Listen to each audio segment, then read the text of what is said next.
Muy buenas tardes, bienvenidos a esta jornada, a esta tercera mesa de expertos en Renta 4 Gestora. Saludamos a todas las personas que están conectadas con nosotros y un saludo muy especial, sobre todo para quienes nos están viendo desde Latinoamérica. Es la tercera edición de este evento clave para hablar sobre lo que está sucediendo en los mercados, en la economía y sobre todo para establecer cuáles son las claves de inversión para los próximos meses. Soy Raquel Rero, voy a ser vuestra anfitriona esta tarde de análisis y de contexto en esta mesa titulada El futuro de la economía global. La pregunta que nos hacemos es: ¿estáis preparados para 2025? Nosotros sí, y os lo vamos a demostrar durante esta sesión. Para empezar, os lanzo algunos datos clave y algunas de las pistas sobre ese contexto que vamos a dibujar en la próxima hora y media. Empezando por la macro, el Fondo Monetario Internacional ha lanzado su último pronóstico hace apenas 4 semanas, en el mes de octubre, y ya nos avisa de que en 2025 vamos a seguir viendo crecimiento, pero que será mucho más moderado, incluso lo califica de decepcionante.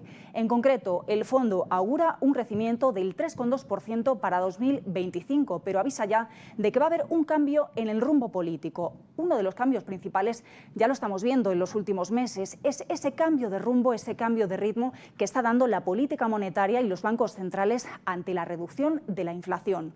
Otro de los cambios va a venir de la mano de la política fiscal, un hecho en el que el Fondo Monetario está pidiendo que se haga hincapié, sobre todo con los tan necesarios colchones fiscales. Y es que el fondo augura que la deuda mundial va a ascender a más de 100 billones de dólares para el año 2025. En el frente geopolítico también crece la incertidumbre. Son muchos los riesgos geopolíticos que tenemos en el momento actual y que podrían pasar factura a la economía y al mercado, sobre todo en mercados como el de las materias primas.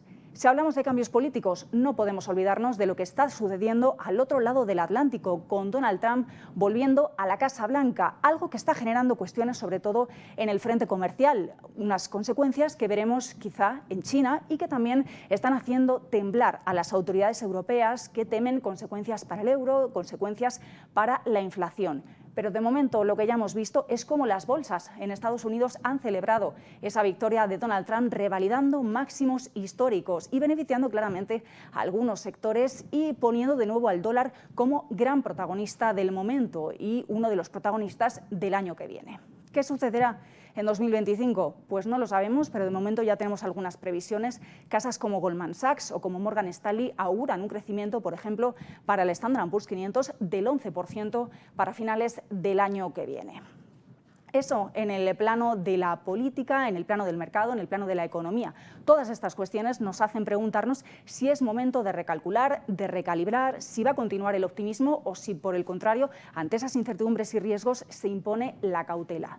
Entramos en la recta final del año y empezamos a recibir toda esa batería de cifras, de pronósticos, pero como sabemos son solo cifras y lo que suceda finalmente va a depender de multitud de factores que vamos a analizar durante esta tarde. Vamos a responder a todas esas incógnitas y sobre todo vamos a responder a las dudas, a las preguntas que tengáis y que podéis dejarnos ya mismo en el chat de esta emisión.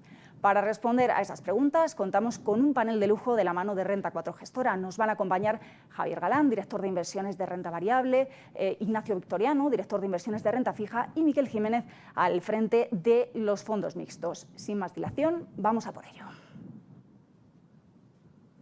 Valor para nuestros inversores. Aunque nos movemos en un mundo en continuo cambio, desde Renta 4 Gestora llevamos más de 30 años generando valor para nuestros inversores, ofreciendo a nuestros partícipes soluciones innovadoras para facilitar el acceso a una amplia gama de fondos especializados. Más de 100 premios a lo largo de nuestra historia avalan nuestra calidad de gestión. A día de hoy contamos con más de 555.000 partícipes y un patrimonio bajo gestión de más de 10.000 millones de euros.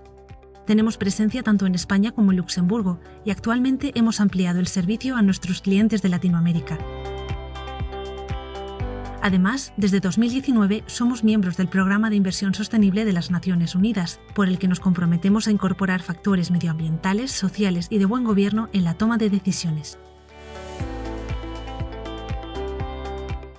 Renta 4 Gestora.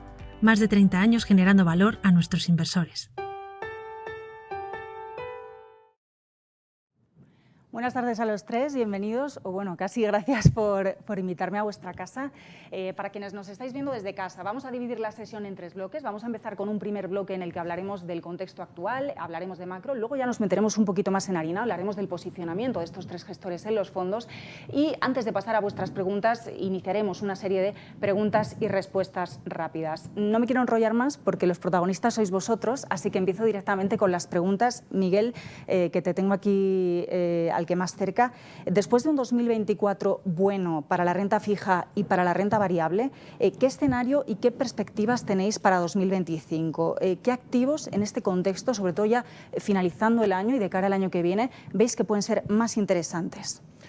Bueno, para el año 2025 sí que vemos un escenario en línea con lo que has dicho del Fondo Monetario Internacional, o sea, es decir, la economía sí que pensamos que se va a desacelerar, es el escenario más probable. También los precios, es decir, que la inflación, hemos tenido un choque de inflación muy importante en el año 22 sobre todo, cuando la botella de aceite sube de 5 a 8 es inflación muy alta, pero si al año siguiente se queda en 8, la inflación es 0, ¿no? Con lo cual sí que parece normal que lo que hemos tenido ya en los últimos meses, que es una inflación a la baja, pues esto continúe y posibilite bueno, pues esta bajada de tipo de interés que ya han empezado este año y que para 2025 deberían seguir, ¿no? Y esto es lo que hace un poco, estas bajadas de tipo de interés, lo que hace que la economía aguante un poquito más, ¿no? Este aterrizaje suave, que es un poco lo que está comprando el mercado y lo que más o menos, digamos, sería el escenario más probable.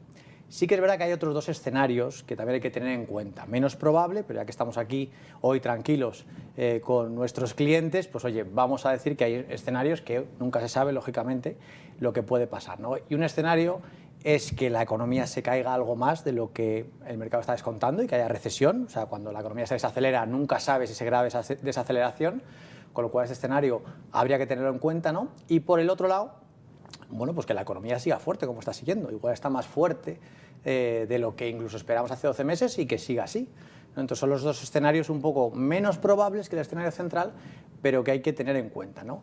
Y después geográficamente sí que es verdad que hay divergencia, 2025 ya la está viendo en 2024, pero hay bastante divergencia entre los bloques económicos, ¿no? Por una parte tenemos Estados Unidos, probablemente mejor país para invertir en cuanto a perspectivas económicas a largo plazo, potencial de crecimiento mayor de la economía americana, pero que incluso a corto plazo, desde la pandemia, lo ha hecho mejor de lo que cabría incluso esperar, ¿no? Después tenemos Europa, la vieja Europa, con las perspectivas que tiene y que todos sabemos que no son muy halagüeñas, pero que incluso lo ha hecho algo peor. O sea, el margen a la baja del crecimiento económico europeo para el año que viene no debería haber mucho más bajo del que tenemos. Daos cuenta que España es el mejor país dentro de Europa hoy. Sí, que Europa, y mira cómo está Alemania. Claro, sí, que es que aquí sirve, no, pues la economía va bien. Bueno, es que España hoy es el mejor país en cuanto a crecimiento económico de Europa, con lo cual, ¿cómo estará el resto, no? Y después tiene China, que es otra película, que China, bueno, hemos tenido 3 décadas de milagro económico que le ha puesto donde está, todos lo sabemos, pero que la foto hoy es bastante fea. Pero también es verdad que de cada año que viene tiene que mejorar algo. Ya veremos el impulso fiscal en que se determina, pero algo se puede dar, ¿no? Con lo cual sí que hay que tener en cuenta Estados Unidos algo arriba, Europa digamos que mitad de tabla y China abajo sería la foto económica en la que nos enfrentamos, ¿no? Y después ya para los activos, bueno, no haré spoiler porque hablaremos a largo y tendido, pero básicamente para renta fija dependemos de los tipos de interés, con lo cual los tipos de interés, aunque estén bajando, todavía tenemos tipos bastante atractivos, 3, 3,5, no hay mucho problema para sacar rentabilidad en estos niveles, y esto es lo que importa para un fondo de renta fija, básicamente. O sea, nos olvidamos de la época 2012-2021, tipos cero, que como la sufrimos como inversores y como ahorradores, no tenemos ese escenario, aunque bajen los tipos de interés, todavía tenemos unos tipos de interés más o menos adecuados y que nos es fácil rentabilizar el patrimonio de los inversores.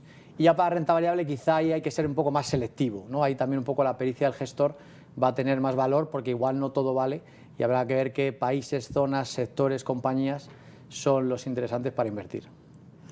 Mencionaba Miguel un contexto de inflación moderada, los tipos de interés bajando, pero todavía altos, decías, 3,5%. Ignacio, ¿cómo evaluas tú el atractivo de la renta fija estadounidense, de la renta fija europea en este corto y medio plazo todavía? Bueno, sí que es cierto que los tipos están a lo que están y se espera que vayan a bajar, pero sí que es cierto que ha habido un cierto cambio de perspectivas y además recientemente, ¿no? nueva situación política en Estados Unidos, pues lo que ha cambiado las perspectivas tanto de crecimiento como de inflación, como de déficit de Estados Unidos, ¿no? Y hemos pasado de descontar unos tipos de interés al 3% en Estados Unidos a pasar que el tipo de llegada, digamos, o de rebaja de la Reserva Federal de Estados Unidos sea del 3,75 o 4%, que es lo que descuenta ahora mismo la curva americana, ¿no? Y en Europa, sin embargo, sí, seguimos con la perspectiva de que los tipos lleguen al 2% y es lo más probable, ¿no? Porque evidentemente, pues, como comentaba Miguel, quitando un poco las excepciones de los países periféricos que se ven más impulsados por inmigración, impulsados por impulsos fiscales, pues el centro de Europa pues está siendo pues bastante decepcionante, ¿no? Y con esa perspectiva, pues hombre, nosotros sí que vemos positiva la inversión en deuda pública en Estados Unidos, pero especialmente en tramos bajos o intermedios de la curva, ¿no? 2, 3, 4, 5 años, ¿no? No a los plazos más largos, porque no tenemos que olvidar que Estados Unidos va a tener que hacer un importantísimo esfuerzo de emisión de deuda pública si realmente el programa de Donald Trump se va a llevar a cabo, ¿no? Eso tiene que financiarlo y va a ser mayores emisiones de deuda. Y esto se va a traducir en que las primas por invertir a plazo en deuda pública tienen que aumentar, ¿no? Eso se traducirá en posibilitaciones de la pendiente y, bueno, sí que vemos tipos muy interesantes con el reciente movimiento que ha habido de la pendiente para invertir al 4 y pico % en Estados Unidos y en Europa, que este movimiento no se ha producido, pero sí que seguimos teniendo rentabilidades interesantes en los tramos intermedios de la curva y también con ciertos riesgos en los tramos más largos, ¿no? Por lo tanto, dada la perspectiva que tenemos de mayores perspectivas de inflación, aunque ha sido a la baja, como señalas, desde luego los últimos movimientos nos hacen pensar que quizás esa desaceleración tan inmaculada, ¿no?, que hemos visto este año, pues esté un poco ya agotando, ¿no? Y que realmente podemos ver cierta desestabilización en los próximos meses, ¿no? Pero desde luego como no estamos desde luego en una situación desde luego que pueda ser mala, ¿no?, para un inversor de renta fija, ¿no?, en este caso. Me gusta el concepto de desaceleración inmaculada, porque además estamos viendo también cómo los bancos centrales dentro de esta dinámica, sobre todo en Estados Unidos con la FED que tiene doble mandato, ¿no? Pero sí que vemos también cómo empiezan a preocuparse más por qué pasa con el mercado laboral, aunque Estados Unidos sigue en pleno empleo, y también en Europa, ¿no?, cómo se empieza a mirar un poquito más al crecimiento, sobre todo Alemania que mencionábamos antes, pero en cualquier caso, bueno, pues viendo qué pasa en la recta final del año, que tendremos una nueva decisión de la Reserva Federal. Pero sí te quería preguntar, en este contexto, ¿tú crees que los bonos a largo plazo ya pueden empezar a ofrecernos una rentabilidad atractiva o todavía es pronto? Yo creo que los riesgos, los bonos a largo plazo o más a largo plazo, en deuda pública, concretamente, ofrecen una situación que puede ser ciertamente arriesgada, ¿no? En Estados Unidos se va a tener que aumentar muchísimo la emisión de bonos y efectivamente sí, tenemos tipos cercanos al 4,5, ¿no? Está muy bien, ¿no? Pero la prima por invertir a plazo, por todo el volumen de deuda que tiene a ver, se va a ver incrementada, ¿no? Y en Europa igual.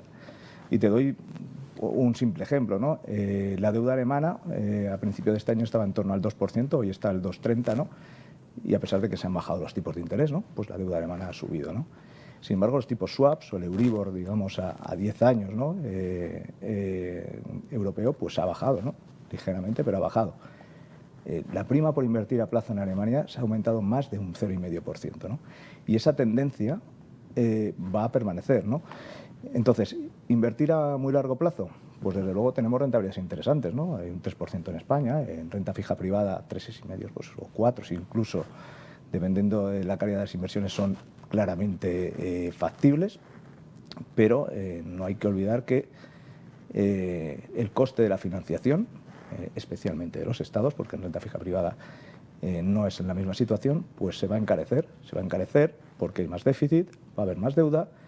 Y hay un jugador que está desapareciendo, ¿no?, que son los bancos centrales, que esa expansión de los balances que hicieron en los años del COVID o de la represión financiera, pues ha desaparecido, ¿no? Y ya no hay un comprador que compra cualquier cosa a cualquier precio, ¿no?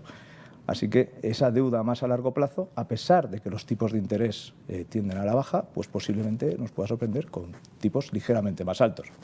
Partimos de una situación que tienes un tipo de interés del 3 y pico, que es un colchón muy importante de rentabilidad, pero ojo, porque eso no quiere decir que en tus próximos 12 meses te vayas a llevar ese 3 y pico por ciento, ¿no?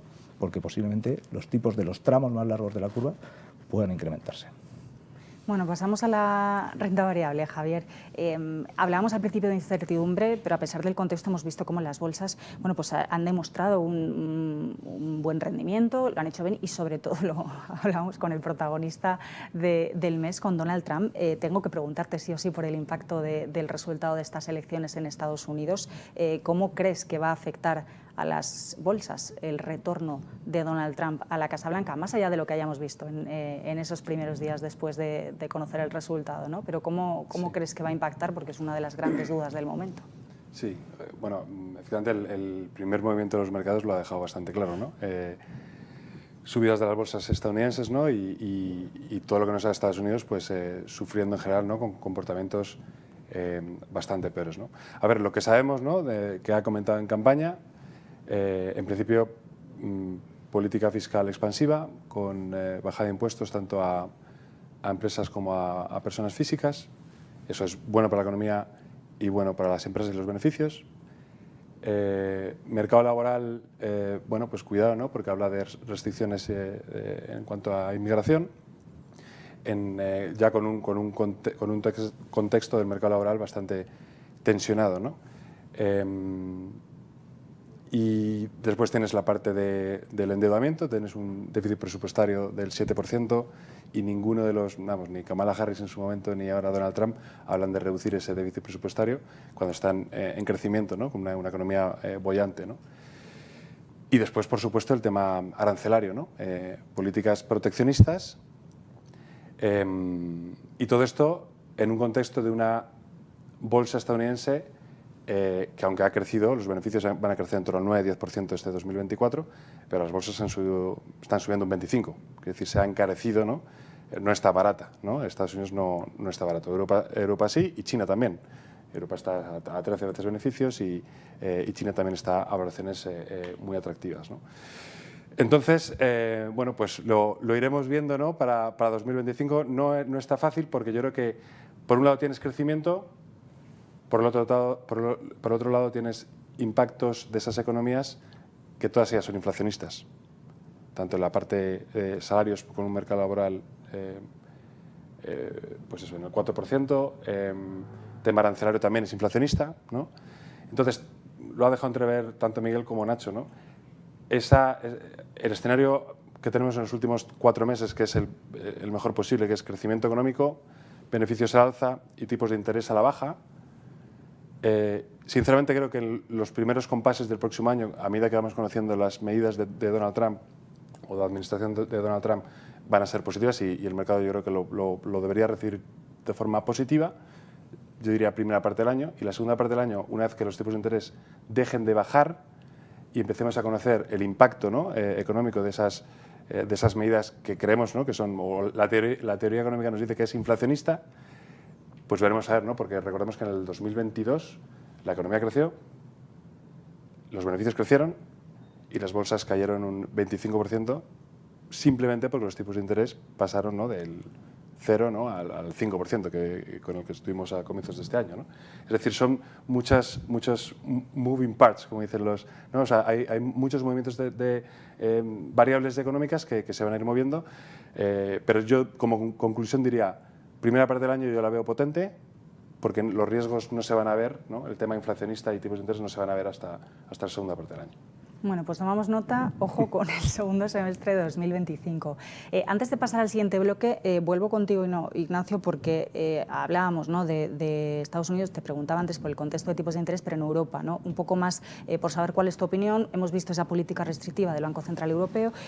¿Cómo estás viendo el impacto que eso puede dejar en los bonos en el momento actual y para los próximos meses? Sobre todo, por ejemplo, en esos países periféricos que son tradicionalmente un poquito más sensibles cuando hay ese contexto de cambios y de incertidumbre.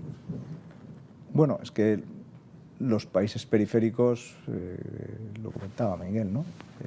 Realmente son los que realmente están haciéndolo bien en términos de crecimiento en los últimos meses, ¿no? Lo que hemos visto en el último año es que la pendiente de tipos de interés que estaba invertida en Europa, teníamos los tipos a 2 años pues por encima de los tipos a 10, pues se ha aplanado, ¿no? O incluso se ha positivizado, ¿no? Ya tenemos una pendiente de tipos de interés donde el 2 años paga menos que el tipo de 10 años, ¿no? Y eso ya es fiel reflejo de que el mercado ya ha puesto en precio esa bajada de tipos de interés que esperamos en Europa de en torno al 2%, ¿no? Pero esto no ha sido uniforme para todos los países, ¿no? Un inversor que comprase un bono alemán a 10 años a principios de este año, ahora mismo está o así, o incluso perdiendo un poco, ¿no? Ese mismo inversor que compró un bono español, de deuda pública española a 10 años, más o menos ahora estaría ganando pues, un 3%, ¿no? Lo que estaban los tipos porque están igual, los tipos de tipos de deuda pública. Y si compró renta fija privada, pues posiblemente estaré ganando algo más. Pero el que está realmente ganando es el que invirtió en bonos a 2, 3 años o incluso en los tramos cortos de la curva de tipos de interés, que es la que ha caído, ¿no? Para los próximos meses, realmente lo que esperamos es un poco la continuación, ¿no? del movimiento que hemos visto, pero la continuación en el sentido de que la curva debería de empezar a tomar pendiente, ¿no? No porque se espere a futuro una subida de tipos de interés, sino porque, lo que comentaba, ¿no? Es que va a haber más prima por invertir a más plazo, ¿no? Por lo tanto, nosotros sí que nos sentimos más cómodos invirtiendo en esos tramos intermedios o bajos de la curva, más que nada porque son mucho menos sensibles que los tramos largos a esas primas de riesgo, ¿no? Eso en cuanto a deuda pública, ¿no? En renta fija privada, que ha habido un año realmente bueno, ¿no? Porque si los spreads de crédito se han ido estrechando, evidentemente hay menos recorrido, pero bueno, estamos en niveles sensiblemente superiores a los que teníamos antes del 2022, ¿no? Teníamos en el 2021 que estaba todo en mínimos, ¿no? de rentabilidad. Los spreads de crédito ahora están por encima, aparte tenemos tipo de interés positivo, así que somos bastante constructivos en crédito, en renta fija privada, para obtener rentabilidades, ¿no? Pero también centrándonos en no coger demasiado riesgo de plazo, porque bueno, está en precio un escenario de inflación más o menos razonable, un escenario de crecimiento más o menos razonable, pero no hay puesto en precio un riesgo realmente de ese riesgo que comentaba Miguel, ¿no? Un riesgo de que realmente las cosas vayan mal, ¿no? Y bueno, tenemos bastantes frentes geopolíticos abiertos que no merece la pena ni comentar, porque no sabemos cómo se van a deslazar, ni en cuánto tiempo, ni cómo, ¿no? Así que bueno, ese es el riesgo que tenemos en las inversiones a más largo plazo, ¿no? Creo que para conseguir buenas rentabilidades el año que viene, igual que el año pasado, conviene más invertir casi en activos, no con vencimientos tan largos. La bajada de tipos de interés del 2% está en precio, así que no merece la pena jugar a que los tipos de interés van a bajar, ¿no? Yo oigo muchos clientes, vamos a comprar a largo plazo porque los tipos de interés van a bajar. No, eso ya estaba incluso el año pasado puesto en precio, ¿no? Así que esos tramos medios desde luego tienen valor y hay que seguir apostando por ellos. Bueno, hemos dibujado ya esa primera foto, cómo están afectando las últimas noticias, la actualidad, cómo está siendo el contexto macroeconómico, y vamos a entrar un poquito más en materia, seguramente para conocer y empezar a responder a las dudas que tenéis desde casa, desde el streaming, con todo nuestro público, con nuestra audiencia, sobre todo yendo un poco más a lo concreto, cómo todo esto que estamos hablando se tangibiliza en el posicionamiento en los fondos. Miguel, ¿podemos hablar de un fondo concreto? ¿Podemos hablar del Renta 4 Pegasus? Estamos hablando del entorno de los tipos de interés. ¿Cómo crees que va a comportarse y qué ventajas le ves en concreto? Háblanos un poco de eso. Ventajas, a ver, Pegasus es un fondo que ya empezamos en 2007, con lo cual llevamos ya bastante tiempo, casi un 65% de rentabilidad, 3% anual, y con la idea de, bueno, invertir para perfiles conservadores en cualquier tipo de activo. Tenemos flexibilidad total para invertir, puede ser deuda pública, renta fija, incluso algo de bolsa. Hoy lo que estamos haciendo con esta flexibilidad, es verdad que estamos cambiando la cartera bastante porque el escenario varía bastante, y sí que el movimiento que lo estamos haciendo es hacia una mayor calidad de la cartera. O sea, lo que estamos invirtiendo sobre todo en bonos, en renta fija, sí que, bueno, creemos que no merece la pena estar invertido en cosas que nos den algo más de rentabilidad, pero que tengan algo más de riesgo. Básicamente por los spreads que comentaba Nacho, que es verdad que hoy pues ese riesgo no está muy bien pagado en nuestro punto de vista. Entonces sí que es verdad que hoy cuando vemos la cartera rating medio a más, yo creo que es el rating que mejor hemos tenido desde que ha empezado el fondo. O sea, de 2007 no hemos tenido una solvencia en la cartera con la que tenemos hoy. Bien, tampoco es que estemos tan negativos ni sobre la economía, sino simplemente tiene que ver con que, oye, es que la diferencia es muy poca entre esto que es de la mayor calidad y esto que es algo peor, ¿no? Entonces simplemente creemos que estamos cómodos ahí y ese movimiento que veníamos ya diciendo, o sea, que los informes de seguimiento, quien algunos inversores que lo leen, o las fichas mensuales que mandamos todos los meses, y veníamos con la idea a principio de año, oye, vamos inventando la solvencia, hemos ido todo el año más o menos, las cosas han ido bien, no lo hemos hecho hasta ahora, hasta llegado a noviembre ahora, ha dado una oportunidad y hemos dicho, oye, pues ahora es el momento de cambiar y algo más de solvencia a la cartera. Y el segundo punto es que hemos alargado un poquito plazos, ahí un poco discrepo con lo que dice Nacho, ahí cada uno tenemos diferentes sensibilidades, en términos generales pensamos lo mismo, pero sí que es verdad que, bueno, pues este mes hemos alargado un poquito la cartera, ¿no? Teniendo en cuenta lo que dice Nacho, que es verdad que hay cierta prima de riesgo a largo plazo, creemos que es el momento de empezar a, bien, dentro de un fondo que hay 70 posiciones, pues si no teníamos nada, por ejemplo, deuda americana a 10 años que hemos hablado, pues a mí un 4,45, pues vamos a tener un 2% del fondo en una o deuda británica, ¿no? Sí que nos parece que un 4,5, pues yo creo que a 10 años, no nos olvidemos lo que es renta fija, bien, diferenciemos con renta variable, estamos hablando de un préstamo a un emisor. Es decir, que tengo una certidumbre muy importante de ese nivel. Es verdad, como dice Nacho, que por el camino puede haber ese 4,5 te puede dar un 6, pero también te puede dar un 3, está claro que eso es la volatilidad, ¿no?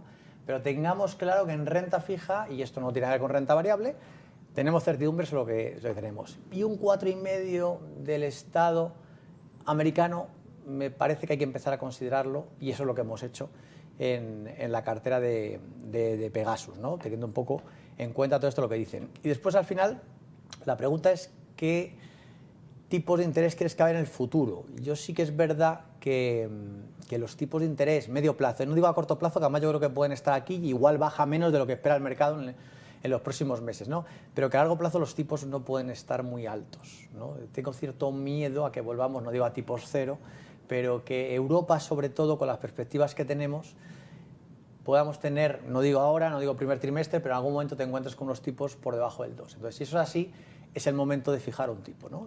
Tenemos un activo ahora de buena calidad. Oye, a corto plazo nos paga un 3. El mismo emisor, a más años nos paga un 4. ¿Nos parece un 4 próximos años bueno, de un emisor de primer nivel o no? Esa es la pregunta. Y nosotros ahora estamos variando un poco y estamos diciendo, oye, no, mismo emisor, un 4%, muy buena calidad crediticia, vamos a empezar a asegurar ese 4%, sabiendo que puede dar algo de volatilidad, pero sabiendo que vamos a cobrar un 4% sí o sí, a no ser que quiebre, pero bueno, entraríamos en otro escenario que no parece muy probable. Bueno, sobre todo teniendo en cuenta, ¿no?, esto que hablamos de la incertidumbre y de lo que puede variar. Tampoco está mal que discrepéis, sabíamos que era el riesgo de juntar a fondos mixtos. Yo creo que es decir, más o menos el escenario global yo creo que lo compartimos, pero es verdad que después hay pequeños matices, no es toda la cartera ni mucho menos, no hay grandes diferencias, pero sí que es verdad que, bueno, pues mientras nosotros hemos dicho, oye, pues Nacho me dice, oye, pues no hay que esperar porque hay una prima de riesgo, está claro. A mí me parece relevante y después también creo que esta flexibilidad de la que estamos hablando en los últimos meses no se ha notado tanto en los fondos, porque claro, si el tipo a corto plazo está al 4, al final todo el inversor va a una letra y no le cuentes historias. Pero claro, la letra ahora ya está por debajo del 2,5. Vale, un 2,5 entre que le quitas corretaje y fiscalidad, nos vamos a unos 70. Entonces yo creo que hay mucho inversor que va a vencer letra, que cuando vea fondos, sea relativo, sea Pegasus, bueno, con esto que estamos contando, pues yo creo que es una alternativa más que válida. Bien, pues no lo mismo ganar un 3,5, 4 a letra, a estar por 2,5, que es un 80, ¿no? Creo que la proposición de los fondos, fiscalidad, diversificación, etcétera, etcétera, es superior y por eso creemos que es un gran momento para estar invertido en este tipo de fondos. Otra pregunta para ti, Miguel, porque hablabas antes, ¿no?, de calibrar, ¿no?, de si te merece la pena ir un poquito más allá o no en función de esa rentabilidad de riesgo. En la estrategia de fondos mixtos, ¿cómo haces el balance? ¿Cómo decides qué porcentaje asignas a esa renta variable fija versus renta variable versus fija? Y también te quería preguntar qué sectores, qué regiones estás viendo, ¿no?, dentro de ese equilibrio, de esa composición, de lo que asignas a cada parte, ¿qué estás viendo más atractivo? Bueno, depende un poco del escenario que contemplemos, si tenemos más renta fija o más renta variable y sobre todo la rentabilidad que nos dé. Si hoy tenemos una cartera, a principio de año nos daba más de un 4%, hoy nos está dando un 3,5%, nos parece que todavía está bien. Con lo cual seguimos sobreponderando bastante renta fija, casi un 80%, y en renta variable en torno al 20%. ¿Vale? Eso es un poco el bloque que tenemos y para que veas, ¿no? ¿Por qué? Pues porque la renta fija nos sigue pareciendo, o sea, tenemos certidumbre sobre ese cupón.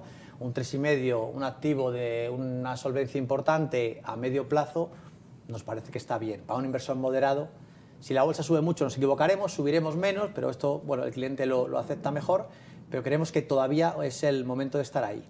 Entonces, básicamente en Nexus la cartera de renta fija es un poco como Pegasus, mayor solvencia y mayor duración. Lo que estamos haciendo es un poco filosofía parecida, con lo cual en renta fija no me voy a extender más porque es lo que acabo de explicar. Y en renta variable, que estamos con la idea de invertir más con todo lo que estamos diciendo, porque en renta variable, bueno, hablará Javier, pero renta variable ha subido o no, depende, porque hay sectores, de luego, que vemos caídas importantes y vemos oportunidades importantes, con lo cual estamos en la idea de incrementar en próximas semanas o meses, ¿no? Y ahí tenemos dos ideas, ¿no? Básicamente, que yo creo que tenemos que estar en renta 4. Uno es la filosofía de calidad, compañías buenas, con buen equipo gestor.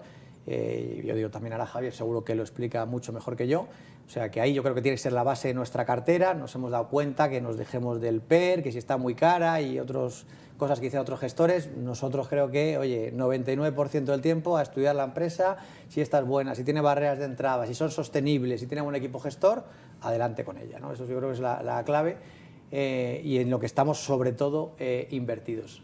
Y después le damos una pincelada que yo creo que hay que darle con compañías pequeñas, small caps, diría domésticas, donde es verdad que Renta 4 tenemos bastante sensibilidad ahí, conocemos al equipo gestor, mucha transparencia, los grandes fondos no invierten en estas pequeñas compañías y ahí es verdad que nos encontramos cosas bastante interesantes que nos han ido bien, ¿no? Y que complementan un poco la cartera, que puede ser Robi, que puede ser la misma Colonial, que puede ser Viscofan. Bueno, compañías de estas yo creo que es interesante tenerlas y como, bueno, foto general, y además lo decimos yo creo todos los años, esto es en lo que tendríamos que estar invertidos básicamente en renta variable.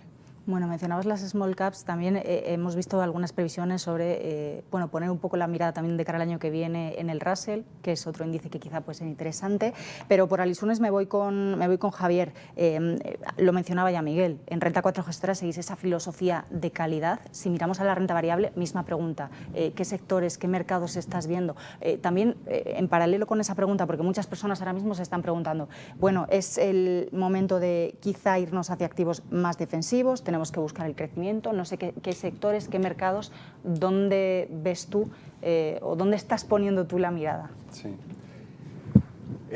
A ver, cuando elegimos seguir, ¿no?, la filosofía de inversión en compañías de calidad, el Quality Investing, lo decimos porque es la filosofía que mejor comportamiento, que mejor rentabilidad ha dado a los partícipes, a los accionistas, en el largo plazo, ¿no? Tanto en Estados Unidos como en Europa, ¿no? No hay ninguna otra filosofía que haya batido a los índices de referencia que no haya sido el Quality. O sea, el Quality Investing es la única filosofía que ha batido consistentemente a los índices de referencia y a índices tan complejos como el SP500, que todos sabemos que es un índice súper complicado de batir. Y esta filosofía no la hemos inventado nosotros, pero tiene unos criterios que son objetivos y nosotros lo que tenemos que ser es disciplinados con el cumplimiento de esos objetivos, ¿no? Entonces, ahí insistimos mucho en buscar compañías que tengan barreras de entrada y ventajas competitivas muy evidentes. Es imprescindible que crezcan, o sea, que tengan un crecimiento predecible, que tengan márgenes elevados, con eso te garantizas márgenes elevados, y que no tengan deuda, con eso te garantizas ya de por sí que no van a quebrar, ¿no? Con una compañía que tenga márgenes altos y sin endeudamiento, ¿no? Y por último, quizás el más importante, es que los retornos sobre el capital sean altos, ¿no? Cuando hacemos ese filtro por mercados, ¿no?, y yo llevo Europa y llevo Estados Unidos, y hacemos ese filtro por mercados, te sale que mayoritariamente los sectores donde encontramos el mayor número de empresas que cumplen esos criterios objetivos de calidad, pues lo encontramos muchísimas compañías en el sector de tecnología, muchísimas en el sector salud, muchísimas en el sector consumo y alguna en el sector industrial. Y esos son, descartamos por lo tanto, ¿no? Sectores que este año además lo están haciendo bien, aunque históricamente no lo han hecho bien. El sector bancario es el mejor sector de los índices, ¿no? En Estados Unidos sube un 40%, en Europa sube casi un 30%, pero son sectores que no cumplen nuestros criterios de calidad y que en el largo plazo no lo han hecho bien, ¿no? En relación a estos otros sectores de los que estamos hablando que sí cumplen esos criterios, ¿no?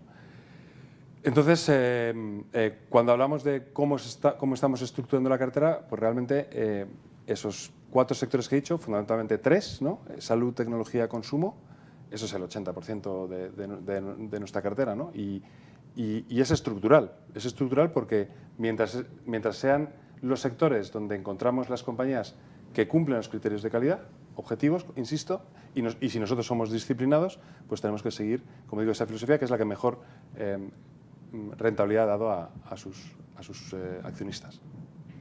Vemos como las bolsas lo han hecho bien, lo hablábamos antes, siguen en máximos y una de las preguntas, por ampliar un poco lo que te preguntaba antes con Estados Unidos, pero ampliando la foto a las bolsas en general, ¿no? Sí. ¿Vamos a seguir viendo esa tendencia alcista?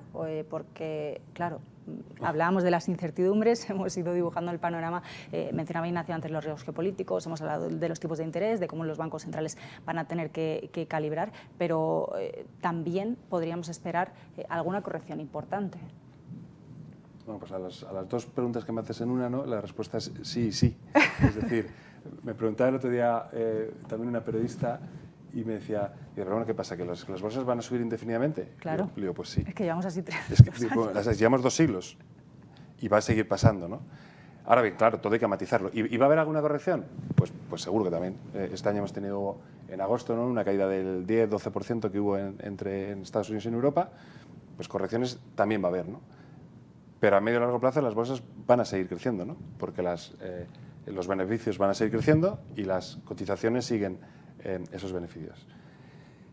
Y después hay otro tema que que nos lo dicen los datos y la historia, que es que siempre que ha habido bajada de tipos de interés, las bolsas han tenido una rentabilidad positiva en los siguientes 12-24 meses, a excepción de los años o periodos en los que hay una recesión. Yo creo que la foto que estamos poniendo aquí los 3 es que una recesión bueno, puede pasar, pues claro que puede pasar, pero que es complicado, ¿no? En Estados Unidos yo creo que es difícil, especialmente en 2025, ¿no? con los impactos de las políticas económicas de la nueva administración Trump, y es complicado, ¿no? Además yo creo que se va a reactivar mucho la economía, el tejido empresarial, ¿no? Luego yo creo que es complicado esperar una recesión en 2025. Luego, por lo tanto, yo creo que la continuidad, ¿no? de este mercado alcista yo creo que es lo más probable, y siempre ten en cuenta 2 cosas. Una, que no estamos comprando la bolsa americana barata, está a 22 veces beneficios, esperando un crecimiento del 13% de los beneficios, ¿vale? Es decir, que sorprender al alza no es tan fácil para que se abarate ese ratio de valoración por la parte de los beneficios, ¿no? Y eso hay que tenerlo en cuenta, es decir, cuando compramos hoy Estados Unidos, o sea, de aquí a 3-5 años vas a ganar dinero en Estados Unidos, seguro. Pero en el preámbulo pues te puedes encontrar que Estados Unidos se vaya a cotizar a 20 veces beneficios, no es ninguna locura, no estaría barata y es un 10% de caída, ¿no? Es decir, que lo tengamos un poco todos en la cabeza. Aunque sí que vemos que es oportunidad de compra, como ha sido así históricamente, ¿no? Siempre que hay correcciones, y más en el escenario actual de inflación positiva pero contenida, y creo que nos viene un periodo de incremento de la productividad brutal, por la inteligencia artificial, que estamos viendo la punta del iceberg, ¿no? Y eso pues seguro que incrementa eficiencia, recorta costes, mejora márgenes, mejora beneficios, ¿no? Luego todo eso, si lo metemos, ¿no? en una coctelera, bueno, pues tener en cuenta que la continuidad del mercado alcista creemos que sí, posibilidad de correcciones siempre las hay, y en el caso que las haya, pues las vemos o las vamos a ver como oportunidad de compra. Tomamos nota. Volvemos con Ignacio. Hablábamos antes de cómo afectan, ¿no? esas bajadas de tipos de interés a los bonos. También quería preguntarte si ves en ese contexto actual más oportunidades en bonos de calidad o en bonos de alto rendimiento, en bonos high yield. Bueno, este año, realmente a principio de año, nosotros estábamos un poquito menos favorables a los bonos de high yield, porque había lo que llamaban el muro de vencimientos, ¿no? Que había y en este 2024, que nos generaba dudas, ¿no? Pero lo cierto es que ha sido un año de tanta entrada de dinero, de tanta inversión en renta fija, que no han tenido ningún problema de refinanciación, ¿no? Y los spreads de crédito del high yield pues están más o menos igual que como estaban a principios de año, ¿no? Sí que es cierto que bueno, ese riesgo de refinanciación de high yield pues un poco ha desaparecido, ¿no? O parece que se ha aclarado, pero seguimos cotizando a unos niveles que, bueno, como comentaba, pues muy consistentes con un panorama más o menos estables de crecimiento, ¿no? Nosotros en el sentido de no cotizar muy pocos riesgos, realmente no somos muy favorables a inversión en high yield, ¿no? Y que sí que preferimos estar invertidos en activos de calidad.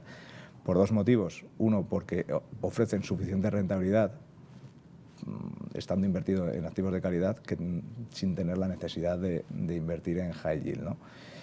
Más que residualmente, oportunísticamente o en ciertas compañías que realmente pues, puedas estar tranquilo a pesar de no tener el grado de inversión, ¿no? Pero bueno, en líneas generales lo que hemos visto en el 2024 de momento se mantiene y estamos viendo muchísima entrada, inflows de inversores tanto en fondos como en ETFs, etcétera, de renta fija, y esto es un sostén muy importante para los mercados, ¿no?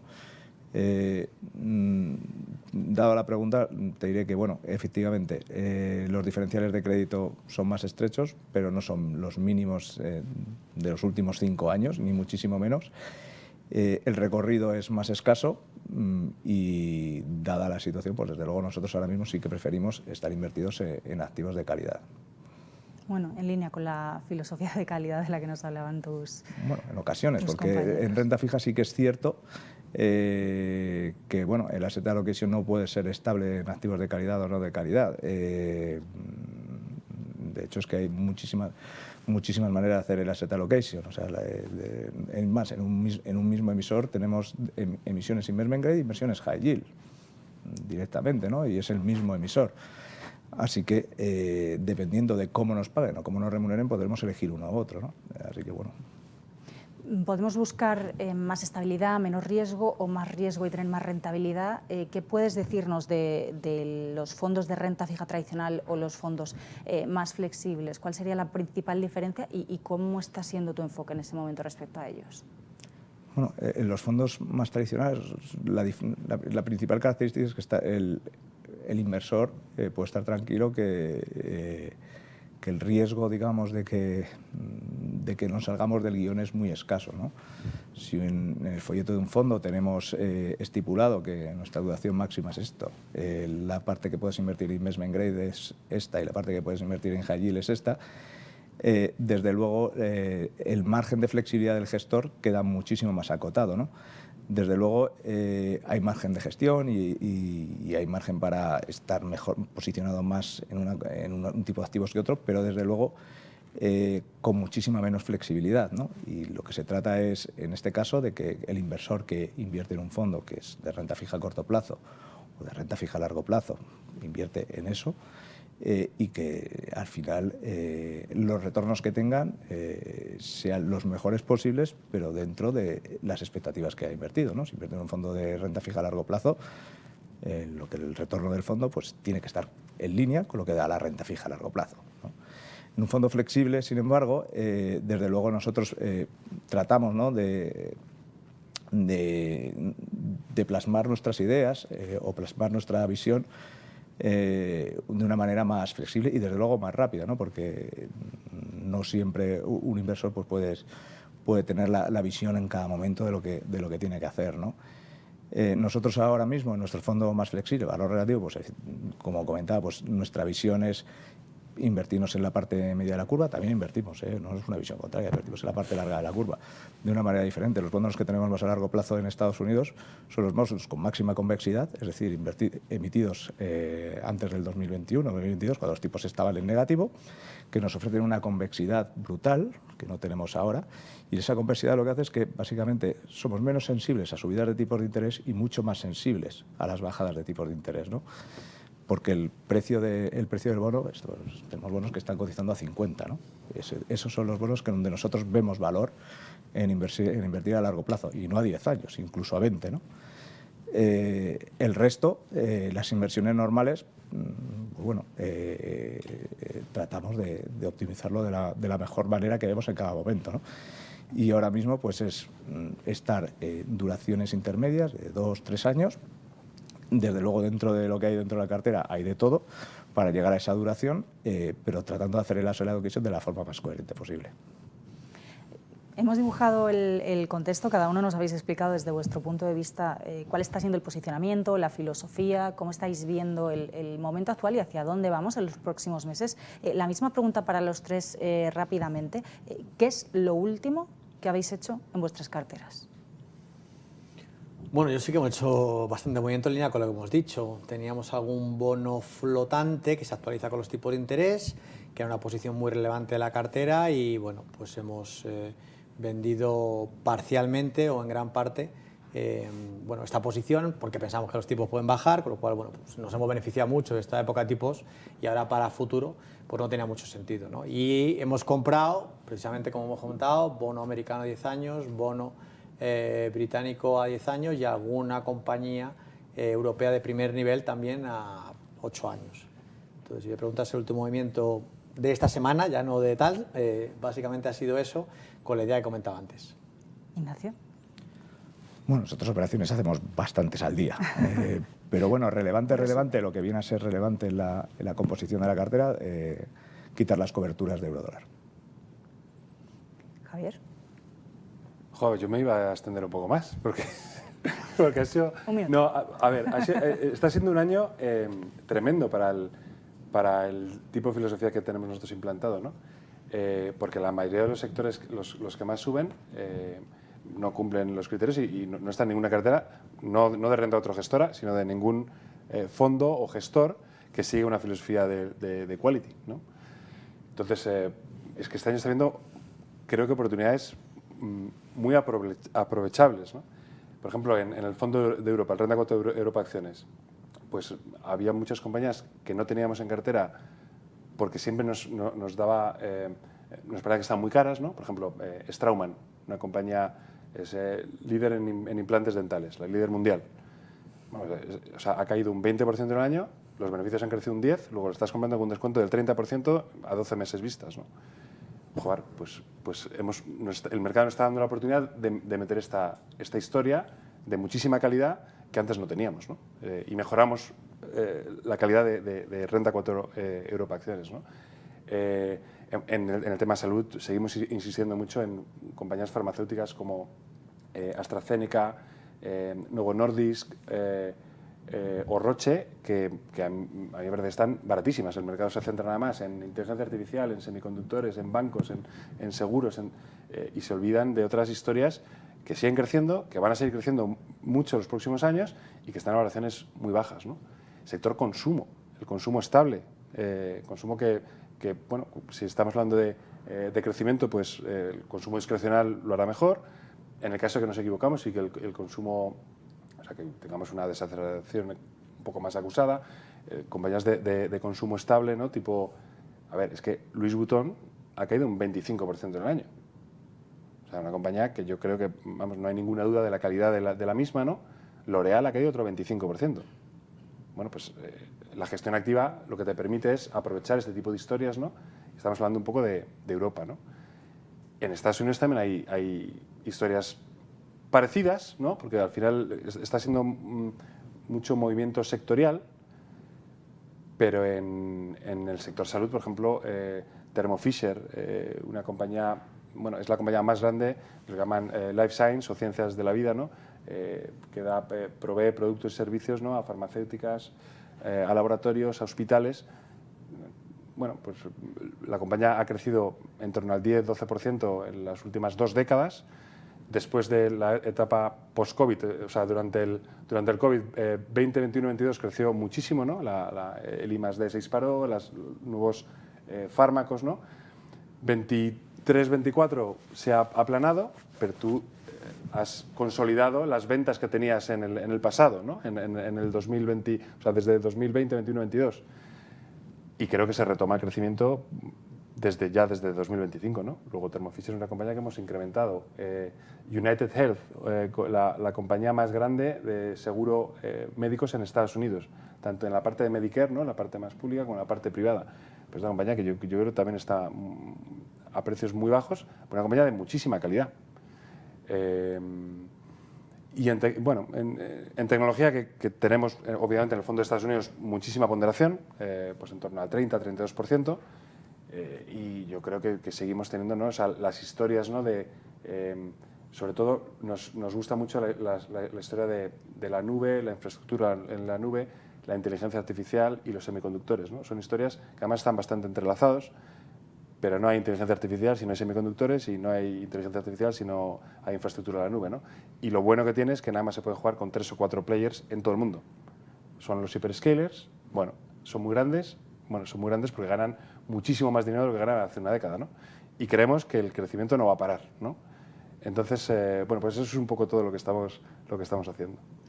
Bueno, ahora te pregunto por alguno de esos en la siguiente ronda. Empezamos, dibujamos el mapa, dibujamos el contexto, la actualidad, la macro. Ahora hemos visto un poco qué es lo que estáis haciendo en los fondos. Y iniciamos un último bloque antes enseguida de pasar a las preguntas del público. Preguntas y respuestas rápidas, ahora sí, vale. Menos de 2 minutos. Empiezo por ti, Javier. Antes ya me lo mencionabas un poco, el sector bancario, pero también Ignacio podría responder a esta pregunta. ¿Por qué sí en renta fija y no en renta variable el sector bancario? Vale, empiezo yo por la renta variable y después tú... Yo por la parte negativa y tú por la parte positiva. A ver, vuelvo un poco a lo que hemos expuesto, ¿no? durante esta conferencia, ¿no? El sector bancario es un sector que, si somos disciplinados, y mira que reconocemos que el sector está barato, yo eso lo reconozco, y sigue barato, a pesar de haberlo hecho bien, pero si somos disciplinados, no encuentro muchas ventajas competitivas entre pedir un préstamo a un banco u otro, o entre dejar el depósito en un banco o en otro, ¿no? Tiene márgenes los más bajos del mercado, o sea, el sector que menos márgenes tiene es el sector bancario, ¿no? Tiene sobre el margen sobre el total de los activos no llega ni al 1%. Es decir, por eso cuando las cosas van mal es un sector que se pone a perder dinero, y que hemos tenido sustos, pues el año pasado ya se nos ha olvidado, ¿no? El Silicon Valley Bank, ¿no?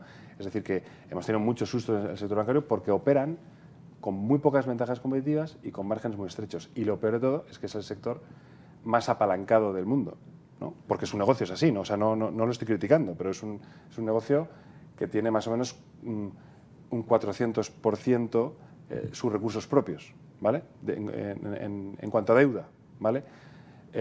Así que es un sector que, insisto, si somos disciplinados es que no cumple ninguno de nuestros criterios, ¿no? Así que tenemos que ser disciplinados. La parte positiva. Bueno, aparte de que ser un emisor muy importante en el mercado de renta fija, evidentemente, para invertir en bonos, quizás lo que vayan a crecer los beneficios realmente no es lo más relevante, ¿no? Y en el caso de la banca, lo que se analiza es la solvencia de los bancos, ¿no? Y dentro de las emisiones que tiene un banco, tenemos de todo tipo. Tienes desde un AT1, un AT1 que es un coco, vamos, que se asemeja muchísimo al equity, a una cédula que es el préstamo más seguro que la deuda pública, ¿no? Y dentro de ese abanico, pues, cuando analizas un banco, pues según los niveles que tenga en cada momento, pues desde luego puede ser una oportunidad de inversión.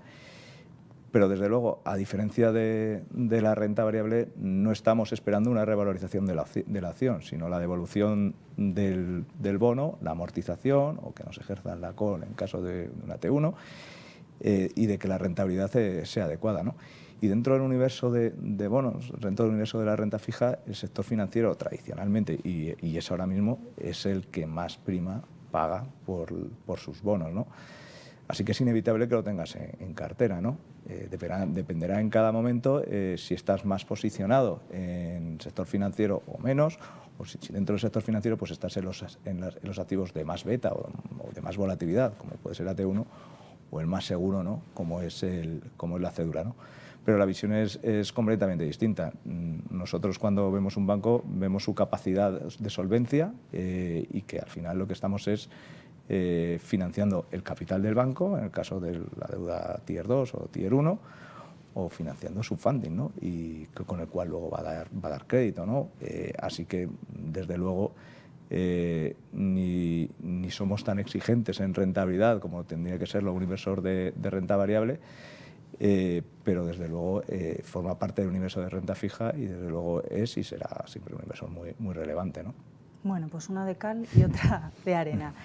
Volvemos a la renta variable, Miguel. Uno también de los temas del año, esos medicamentos contra la obesidad. Hablaba Javier del sector salud y mencionaba directamente a Novo Nordisk. ¿Qué opinas? Bueno, es una compañía que está en nuestras carteras, lógicamente, ¿no? Que va en la línea con la filosofía de calidad, ¿no? Aquí al final hay dos compañías que tienen medicamentos contra la obesidad, solo dos en el mundo. Esta Novo Nordisk, que por cierto es la mayor compañía europea, con diferencia, es decir, que se da poca atención para lo que realmente es, ¿no? Es una de estas dos compañías. Hoy el mercado es muy reducido porque no hay oferta suficiente. Para que veáis una idea, más o menos estamos hablando de un mercado de hoy 2.500 millones de dólares, cuando estimamos que puede ser 100.000. O sea, de 2.500 a 100.000. ¿Cómo puede ser esto? Pues, hombre, si tenemos un producto probado que da una pérdida de peso, 20%, incluso se puede dar 25% con nuevos ensayos, esto no es el crecepelo, o sea, esto está probado, o sea, esto realmente tiene una importancia fundamental. Y ahora, ¿cuánta gente querría tener un 20% menos de peso? Ya no digo a nivel de que parezcamos más guapos, sino gente a partir de una edad, estamos hablando de obesidad, por supuesto diabetes, por supuesto rodillas, o sea, que es algo que es un tamaño de mercado enorme, ¿no? Y que hoy estamos viendo un poquito la parte inicial, pero porque no hay oferta, ¿vale? No hay oferta suficiente, no dan abasto. Esto se va a multiplicar en los próximos 3 años, ¿no? Entonces tú miras a algún gestor, te dice, no, es que la compañía está cara y demás. Bien, vamos a mirar cuántos son los beneficios dentro de 3 años y veremos si es cara o barata. Del sector salud volvemos a tecnología. Ya te he dicho antes que te iba a volver a preguntar sobre este tema. Hablabas de tecnología Estados Unidos. ¿Qué pasa con los 7 magníficos? Que además hoy uno de ellos es el protagonista y está cayendo Nvidia.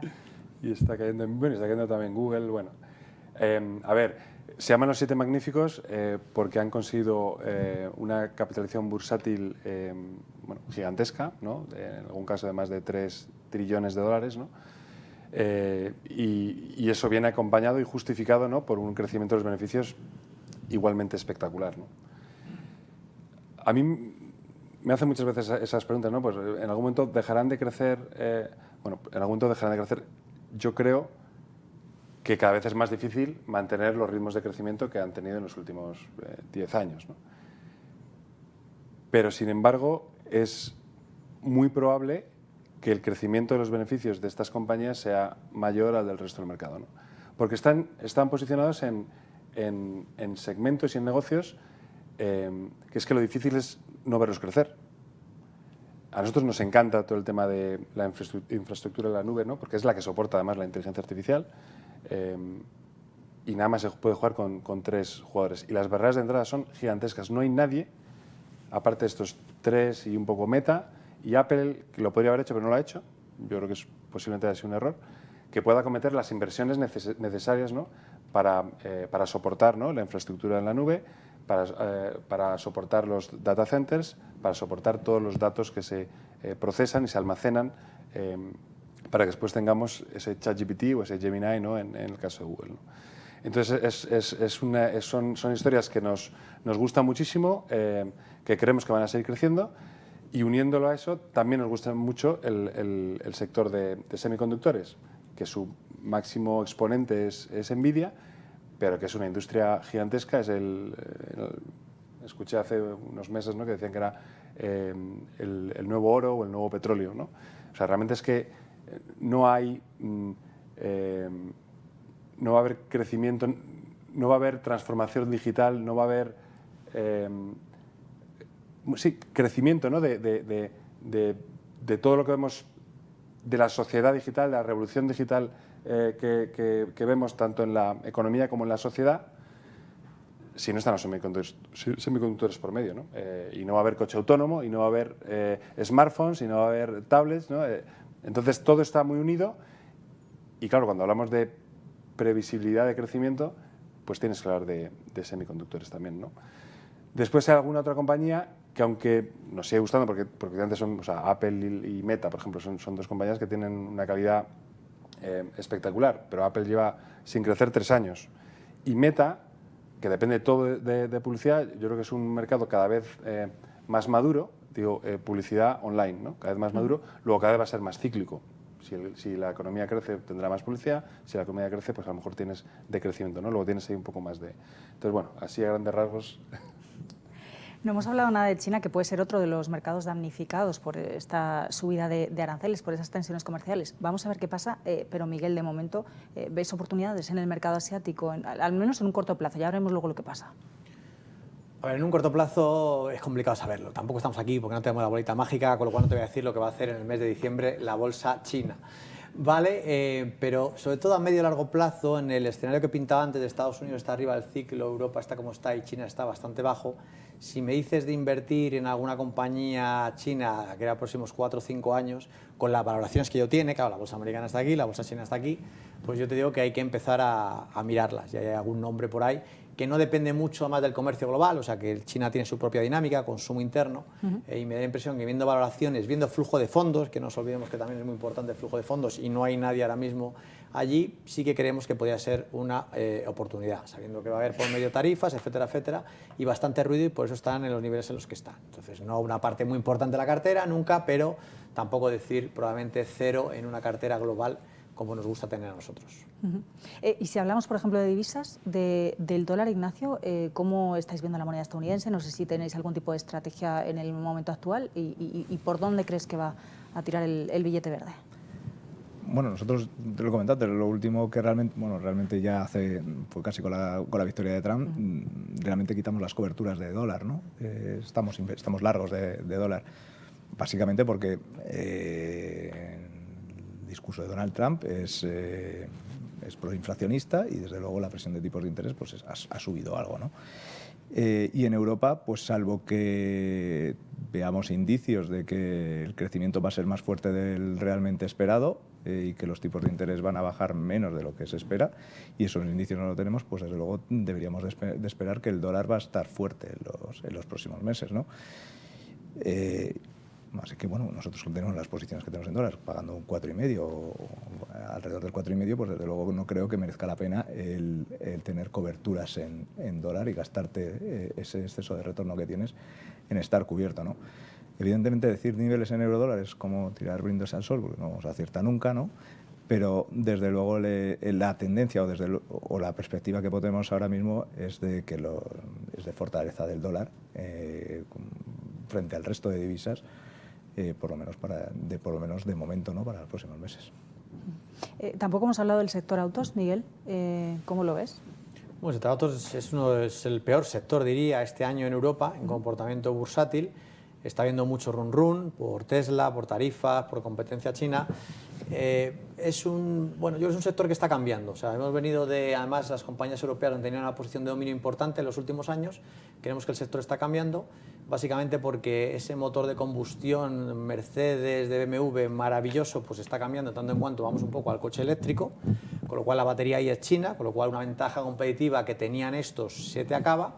Y el otro punto es que al final, cuando preguntas a los competidores, a los consumidores, lo que te está diciendo que es muy importante el tema del software, el tema de que la conectividad, la pantalla, y en eso hay otros que lo están haciendo algo mejor.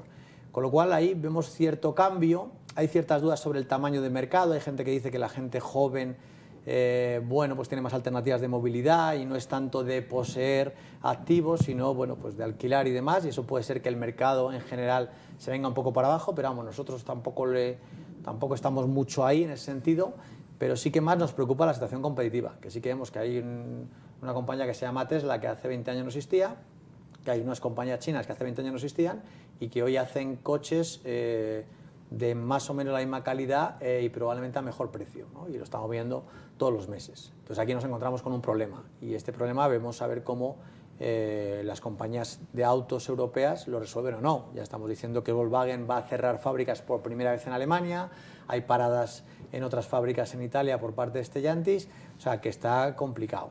Ha caído mucho, el PER está muy bajo, habrá quien diga, oye, que están muy baratas, puede ser, pero lo que más nos interesa es ver cómo se soluciona este tema que estoy contando para alguna vez Bueno, digo que no, que en algún momento se pueda meter tácticamente alguna de estas compañías en cartera. De momento, a día de hoy, no tenemos ninguna. Última pregunta para Javier, una pregunta clásica pero que nunca pasa de moda. ¿Gestión activa o gestión pasiva? Bueno, nosotros defendemos la gestión activa, ¿no? A ver, la gestión pasiva ha crecido una barbaridad, ¿no? Fundamentalmente por dos motivos. El segundo es más importante que el primero. El primero es por unas comisiones más bajas, ¿no? Eso es una realidad y eso atrae al inversor, ¿no? Pero lo que más atrae es que esté obteniendo mejores rentabilidades, ¿no? que la mayor parte, ¿no? de la gestión activa, ¿no? Así que esos son los dos principales motivos, ¿no? Y para ello, ¿cómo luchar? Bueno, yo creo que la única forma de luchar es adaptando, ¿no? O adoptando la filosofía de inversión, la única que ha conseguido batir consistentemente, ¿no? en el largo plazo a los índices, ¿no? a la gestión pasiva. Y esa es la del Quality Investing. Y eso está más que demostrado, ¿no? con datos históricos, y es en la que nosotros apostamos y ponemos todos los recursos y el análisis, ¿no? en buscar aquellas compañías que cumplan nuestros criterios de calidad y que sean las mejores compañías de cada región. Y es la única forma, tener, como digo, esa diferenciación con respecto a los benchmark, a los índices, porque cuando empecemos a batir a la gestión pasiva, el dinero volverá, ¿no? Hay una realidad que es que el 70% de la inversión en Estados Unidos, 70%, que se dice pronto, se hace ya con gestión pasiva, ¿no? Lo cual significa que en esta última década que lo que estamos viendo es flujos de entrada de dinero, de capital en la bolsa, especialmente en la estadounidense, lo que está haciendo es alimentar cada vez más la bola, ¿no? de comprar las mismas compañías, ¿no? Continuamente, ¿no? y incrementando su valor, ¿no? Y ya solamente como aviso, sobre todo los oyentes españoles que nos estén escuchando, la gestión pasiva pues tenía un 30% de Telefónica y 10% de Terra en el 2000, ¿no? porque había que seguir al índice, o tenía un 40% del sector bancario tanto en Europa como en España, ¿no?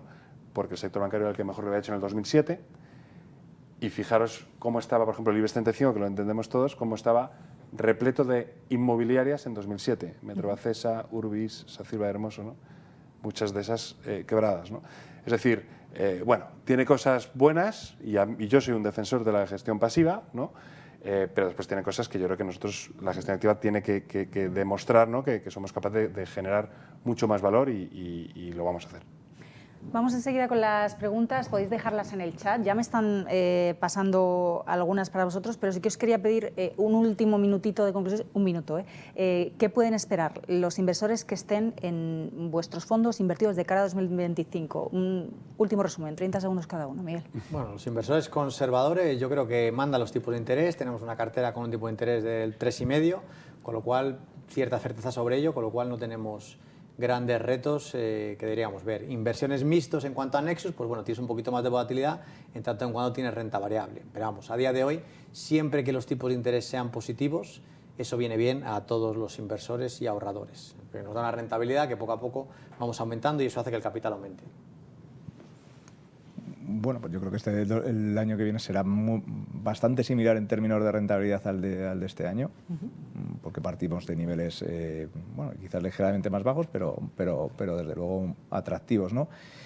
Y desde luego pues seguiremos sufriendo la volatilidad que hemos tenido este año, pero vamos, que al fin y al cabo es la normal, ¿no? Lo que no es normal es los mercados dopados, ¿no? que teníamos con los tipos negativos y prácticamente sin volatilidad, ¿no? Así que, bueno, desde luego esperamos un año relativamente positivo, ¿no? También en el 2025. Javier. Bueno, yo lo que digo es que lo que pase con las bolsas, que efectivamente nadie sabemos, o sea, lo lógico es esperar, pues tú ves el crecimiento de los beneficios de las compañías estadounidenses, las compañías europeas, ¿no? Pues estamos en más 13 Estados Unidos, más 7 o más 6, más 7 en Europa. Bueno, pues si todo se mantiene igual, o sea, valoraciones igual, deberías de tener más o menos ese retorno, más el dividendo, ¿no? Que en Europa estás por encima del 3 y en Estados Unidos por debajo del 2. O sea, eso sería un poco como lo esperado, ¿no? Pero ya sabemos que eso no funciona así, ¿no? En las bolsas a 12 meses hay demasiadas variables que afectan a los movimientos de los de los activos de renta variable y entonces es muy complicado predecirlo. Lo que sí es verdad es que hay que los sectores que mejor lo han hecho este 2024, yo te diría que en los últimos 3 años, es poco probable que lo vuelvan a hacer igual de bien. Por ejemplo, el sector bancario otra vez, ¿no? por decirlo, o el sector energético, que este año no lo hace bien, pero a 3 años sí lo hace bastante bien. O sea, no es predecible, ¿no? O no es razonable pensar que los tipos de interés van a subir mucho más y entonces los bancos van a ganar mucho más que el 2024. O sea, posiblemente estamos haciendo pico de beneficios, ¿no? en el sector financiero. Luego se hace cada vez más complicado que sigan ese ritmo de revalorizaciones y, sin embargo, otros sectores donde vemos una clara mejoría de resultados para el 25, como es el sector salud y el de consumo estable, ¿no? Sobre todo por la parte de márgenes en las compañías de consumo, pues debería de retomar, o sea, de tomar el relevo, ¿no? al resto de índices, ¿no? o de bolsa, ¿no? Luego diría que somos bastante más optimistas para el 2025 con los fondos de renta gestora de renta variable. Me consta que muchas de las preguntas ya se están respondiendo en directo en el chat, pero sí que voy a recoger una para cada uno de vosotros. Javier, ya por seguir contigo, me preguntan para ti, ¿dónde estáis más positivos, en compañías defensivas o en compañías de crecimiento?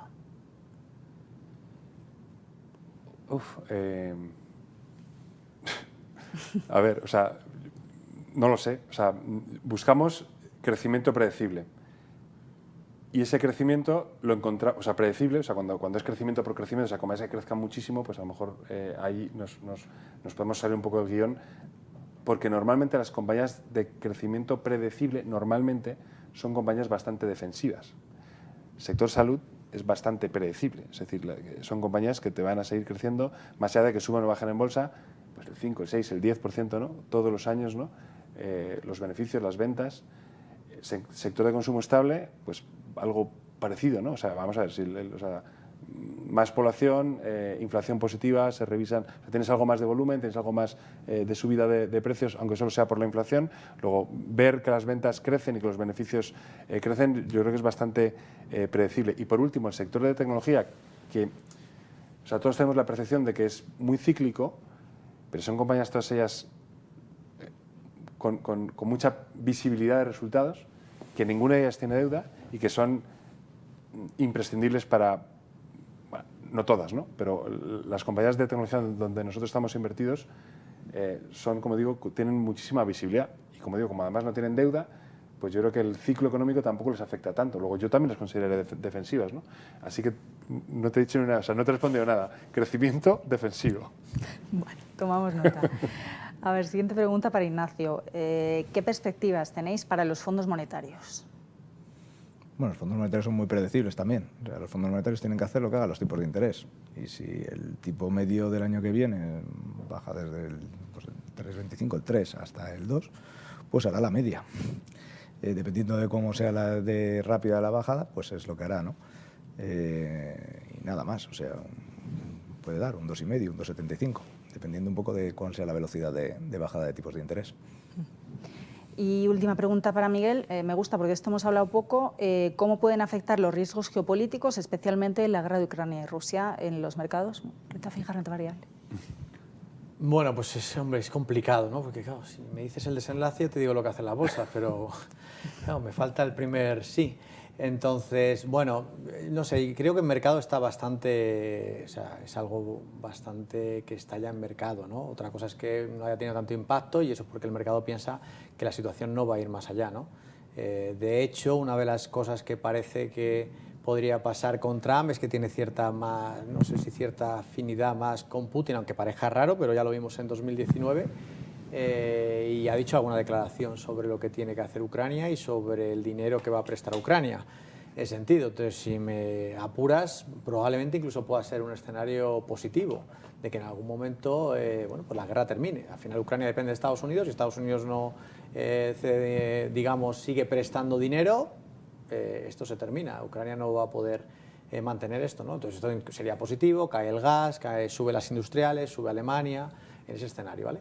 Pero de momento todavía no lo sabemos, lógicamente no podemos verlo, ¿no? Parece complicado que la tensión, nunca se sabe, pero vaya más, y nos metamos en temas nucleares y demás, eso desde luego no está en mercado y no pensamos que sea el escenario más probable. Bueno, pues tomamos nota de eso también. Con esto vamos a terminar. Gracias a los tres, Miguel, Ignacio, Javier, por dibujarnos este escenario. Queda analizado el contexto de los mercados, el contexto económico, qué va a pasar con la renta variable, qué va a pasar con la renta fija y sobre todo cuál es la posición de una gestora como Renta 4 de cara a 2025. Un año que nos dicen los gestores, bueno, pues lo van a arrancar con optimismo, pero como hemos dicho son muchos factores, hay muchos elementos de incertidumbre y hay que tomar muy buenas decisiones basada en esa filosofía de calidad. Aquí nos despedimos. Muchísimas gracias por acompañarnos, tanto en España como en Latinoamérica. Con esto ponemos fin a esta tercera mesa de expertos de Renta 4 Gestora.